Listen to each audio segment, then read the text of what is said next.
जय श्री कृष्ण। भगवद गीता पहला अध्याय नंबर 19।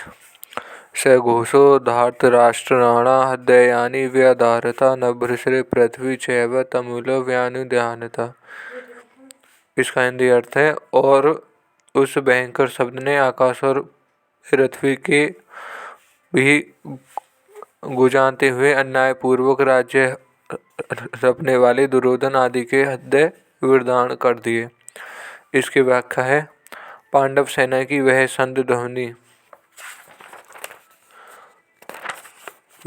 ध्वनि विशाल, गहरी, ऊंची और भयंकर हुई कि उससे पृथ्वी और आकाश के बीच में भाग गूंज उठा, और उस सबसे अन्यायपूर्वक राज्य को हड़पने वालों और उनकी सहायता के लिए खड़े हुए राजाओं के हृदय विदीर्ण हो गए। तात्पर्य है कि हृदय को किसी अस्त्र शस्त्र से विदीर्ण करने जैसी पीड़ा होती है, वैसे ही पीड़ा उनमें हृदय शंख ध्वनि हो गई। उस शंख ध्वनि में से कौरव सेना के हृदय में युद्ध का जो उत्साह था, बल था, उसको कमजोर बना दिया, जिससे उनके हृदय में पांडव सेना का भय उत्पन्न हो गया। संजय ये बातें धृतराष्ट्र को सुना रहे हैं। धृतराष्ट्र के सामने ही संजय का धृतराष्ट्र के पुत्रों अथवा संबंधियों के हृदय विदीर्ण कर दिए, ऐसा कहना सभ्यतापूर्ण और युक्ति संगत नहीं मालूम देता। इसलिए संजय को धार्तराष्ट्रनामा न कहकर तात्विकी नामक कहना चाहिए था, क्योंकि ऐसा कहना ही सभ्यता है।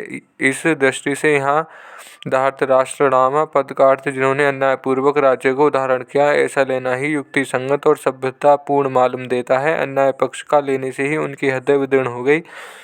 इस दृष्टि से यह भी अर्थ लेना ही युक्ति संगत मालूम देता है। यहाँ शंका होती है कि कौरवों की 11 अक्षौहिणी सेना शंख आदि बजे तो उनके शब्द का पांडव सेना पर कुछ भी असर नहीं हुआ, पर पांडवों की 7 अक्षौहिणी सेना शंख बजे तो उनके शब्द से कौरव सेना के हृदय विदीर्ण क्यों होंगे। इसका समाधान यह है कि जिनके हृदय में अधर्म, पाप, अन्याय नहीं है, अर्थात जो धर्मपूर्वक अपने कर्तव्य का पालन करते हैं, उनका हृदय मजबूत होता है और उनमें हृदय में भय नहीं होता। न्याय का पक्ष होने में उनमें उत्साह होता है, शूरवीरता होती है। पांडवों ने वनवास के पहले भी न्याय और धर्मपूर्वक राज्य किया था, और वनवास के बाद भी नियम के अनुसार कौरवों से न्यायपूर्वक राज्य मांगा था। अतः उनके हृदय में भय नहीं था, प्रत्युत उत्साह था, शूरवीरता थी। तात्पर्य है कि पांडवों का पक्ष का धर्म का था। इस कारण कौरवों की 11 अक्षौहिणी सेना के बाजू का शब्द का पांडव सेना पर कोई असर नहीं हुआ, परंतु जो अधर्म, पाप, अन्याय आदि करते हैं, उनके हृदय में स्वाभाविक ही कमजोर होते हैं। उनके हृदय में निर्भयता, निशंकता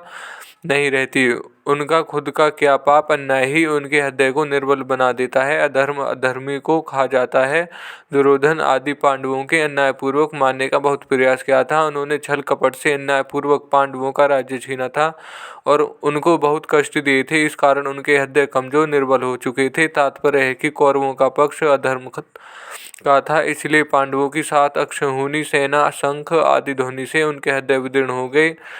उसमें बड़े जोर की पीड़ा हो गई। इस प्रसंग से साधकों को सावधान हो जाना चाहिए कि उसके द्वारा अपने शरीर, वाणी, मन से कोई अन्याय और अधर्म का आचरण ना हो।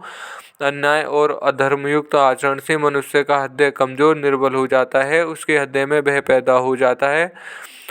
उदाहरणार्थ लंकाधिपति रावण से त्रिलोकी डरती थी। वही रावण जब सीता जी का हरण करने जाता है, तब भयभीत होकर इधर उधर देखता है। इसलिए साधकों को चाहिए कि वह अन्याय, अधर्मयुक्त आचरण कभी न करे।